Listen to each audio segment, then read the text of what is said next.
नमस्कार विद्यार्थियों। मैं विकास जैन, सहायक आचार्य, राजकीय विधि महाविद्यालय कोटा के यूट्यूब चैनल पे पुनः आपका हार्दिक स्वागत करता हूं। हम बात कर रहे हैं भारतीय साक्ष्य अधिनियम 1872 की। इसी श्रृंखला में आज बात करते हैं धारा 30 की, जो कहती है कि सहअभियुक्त की संस्वीकृति अर्थात साबित संस्वीकृति को जो उसे करने वाले व्यक्ति तथा एक ही अपराध के लिए संयुक्त रूप से विचारित अन्य को प्रभावित करती है, विचार में लेना। डिटेल में बात करते हैं। जबकि एक से अधिक व्यक्ति एक ही अपराध के लिए संयुक्त रूप से विचारित है तथा ऐसे व्यक्तियों में से किसी एक के द्वारा अपने को और ऐसे व्यक्तियों में से किसी अन्य को प्रभावित करने वाली की गई संस्वीकृति को साबित किया जाता है, तब न्यायालय ऐसी संस्वीकृति को ऐसे अन्य व्यक्ति के विरुद्ध तथा ऐसी संस्वीकृति करने वाले व्यक्ति के विरुद्ध विचार में ले सकेगा। इसमें एक स्पष्टीकरण दिया हुआ है जो कहता है कि इस धारा में प्रयुक्त अपराध शब्द के अंतर्गत उस अपराध का दुष्प्रेरण या उसे करने का प्रयत्न आता है। एग्जाम्पल लेते हैं। ख और ग को ग की हत्या के लिए संयुक्त रूप से विचारित किया जाता है। यह साबित किया जाता है कि ग ने कहा कि ग और मैंने ग की हत्या की थी। ग के विरुद्ध इस स्वीकृति के प्रभाव पर न्यायालय में विचार कर सकेगा। दूसरा एग्जाम्पल है, ग की हत्या करने के लिए क का विचरण हो रहा है। ये दर्शित करने के लिए साक्ष्य है कि ग की हत्या क और ख द्वारा की गई थी, और ये कि ग ने कहा कि क और मैंने ग की हत्या की थी। तो इस दृष्टांत में न्यायालय इस कथन को क के विरुद्ध संस्वीकृति विचार नहीं ले सकेगा, क्योंकि वह संयुक्त विचारित नहीं हो रहा है। धारा 30 के लिए कुछ आवश्यक तत्व होते हैं जो इस प्रकार है। एक से अधिक व्यक्तियों का विचरण होना चाहिए। सभी अभियुक्तों का संयुक्त विचरण होना चाहिए। सभी अभियुक्तों का विचारण एक ही अपराध के लिए होना चाहिए, अर्थात अपराध एक ही परिभाषा के अंतर्गत और एक ही सविवार में हुए हों। ऐसे अभियुक्तों में से एक के द्वारा संस्वीकृति स्वयं उसको और सह अभियुक्तों को प्रभावित करती हो, और अंतिम है, ऐसी संस्वीकृति विधिक रूप से साबित होनी चाहिए। अब क्वेश्चन ये उठता है कि सहअभियुक्त की संस्वीकृति का साक्षिक मूल्य क्या है। अधिनियम में सहअभियुक्त की संस्वीकृति के साक्षिक मूल्य के बारे में कुछ नहीं बताया गया। धारा 30 केवल इतना कहती है कि न्यायालय सहअभियुक्त की संस्वीकृति को विचार में ले सकेगा। सहअभियुक्त की संस्वीकृति धारा 3 के अंतर्गत साक्ष्य नहीं है। इसका शपथ पर अभिलिखित किया जाना आवश्यक नहीं है, और यह प्रतिपरीक्षा द्वारा इसका परीक्षण नहीं किया जा सकता।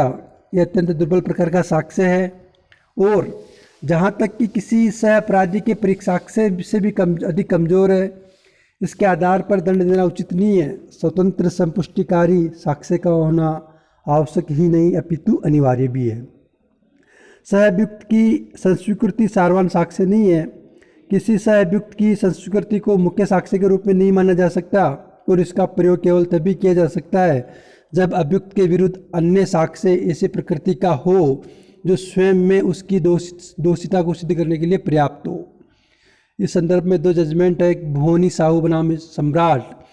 इस मामले में प्री काउंसिल ने स्पष्ट किया कि सहअभियुक्त के विरुद्ध अभियुक्त द्वारा की गई संस्वीकृति धारा 3 में दी गई परिभाषा साक्ष्य की परिभाषा के अंतर्गत नहीं आती। अतः यह धारा 3 के अनुसार साक्ष्य नहीं है।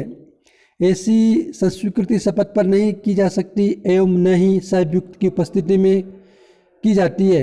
ऐसी संस्वीकृति की सत्यता को प्रतिपरीक्षा के द्वारा परखने का अवसर नहीं होता, अतः इसके आधार पर किसी अभियुक्त को दंडित नहीं किया जाना चाहिए। इसके बाद 1952 में कश्मीरा सिंह बनाम मध्य प्रदेश राज्य के मामले में माननीय उच्चतम न्यायालय ने कहा कि सहअभियुक्त के विरुद्ध की गई संस्वीकृति एक बहुत ही कमजोर प्रकार का साक्ष्य है, एवं इसे आधार बनाकर किसी भी व्यक्ति को सजा नहीं दी जा सकती, एवं इसका प्रयोग अन्य साक्ष्यों की संपुष्टि के लिए किया जाना है, न कि इस प्रकार की संस्वीकृति का अन्य साक्ष्यों में संपुष्टि कराया जाता है। इसी तरह दूसरा टॉपिक है, इसमें स्वीकृति और संस्वीकृति में अंतर। संस्वीकृति शब्द का प्रयोग केवल आपराधिक मामलों के संदर्भ में किया जाता है, जबकि स्वीकृति शब्द का प्रयोग आपराधिक एवं सिविल दोनों प्रकार के मामलों में किया जाता है।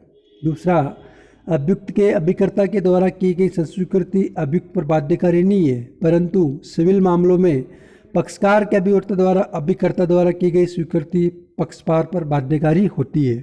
तीसरा, संस्वीकृति केवल तभी सुसंगत होती है जब वह अभियुक्त के हित के विरुद्ध हो, जबकि एक स्वीकृति कुछ परिस्थितियों में तब भी सुसंगत हो जाती है जब वह संस्वीकृति करने वाले के पक्ष में किया गया हो।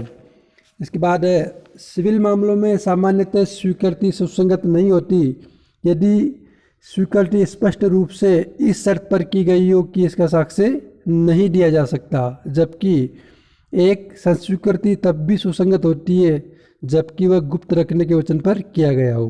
पांचवा है, एक पुलिस अधिकारी को की गई संस्वीकृति सुसंगत नहीं होती जबकि स्वीकृति पुलिस अधिकारी को करने पर भी सुसंगत होती है। इसी तरह एक आपराधिक मामले में अभियुक्त के द्वारा की गई संस्वीकृति का प्रयोग कुछ शर्तों के पूरा होने पर सहअभियुक्त के विरुद्ध भी किया जा सकता है, परंतु सिविल मामलों में प्रतिवादी द्वारा की गई स्वीकृति का प्रयोग सह प्रतिवादी के द्वारा नहीं किया जा सकता। और अंत में, स्वेच्छापूर्वक की गई हो तो केवल संस्वीकृति के आधार पर अभियुक्त को दंडित किया जा सकता है, जबकि स्वीकृति निश्चयात्मक सबूत नहीं है, उस परिस्थितियों को छोड़कर जहां विबंध का नियम लागू होता है।